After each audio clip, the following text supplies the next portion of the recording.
Since it's been very cold and snowy in the part of Scotland where I live, I thought I would read a short extract about someone who was travelling through this area several hundred years ago.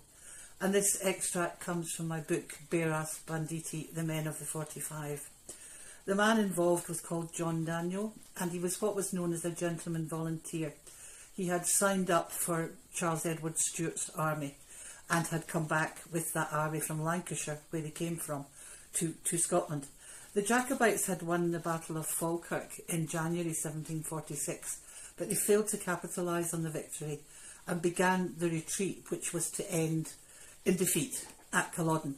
So this is what Daniel said when he was heading out of Aberdeen and heading towards Inverness. A little less than 2 months later, after the Prince's army had taken the fateful decision at Falkirk to head for Inverness, the Jacobites chose to leave Aberdeen. They did so just as the weather began to close in again. John Daniel, the gentleman volunteer from Lancashire, gives us a graphic description of how bad conditions were.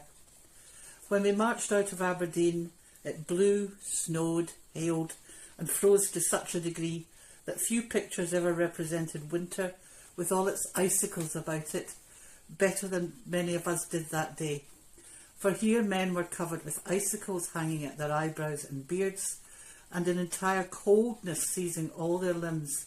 It may be wondered at how so many could bear up against the storm, a severe contrary wind driving snow and little cutting hail bitterly down upon our faces, in such a manner that it was impossible to see 10 yards before us. And very easy it now was to lose our companions, the road being bad and leading over large commons. He means wide open spaces or perhaps fields, and the paths being immediately filled up with drifted snow. Anyone who knows the A96 Aberdeen to Inverness Road and the Glens O'Fowdland, which is where he was, still to be dreaded in a warm car in snowy winters today, will immediately get the picture. John Daniel and his horse made it through because he remembered he had a bottle of spirits in his riding coat pocket. He drank some and it warmed him up just fine. On the point of finishing it off, he thought of his words, "My poor horse, which seemed to be in as bad a situation as myself, being one of a delicate and tender breed." He knew his mount could drink beer. You have to wonder how he knew that. So he poured some of the spirits into his hat, diluted it with a handful of snow, and presented it to the beast.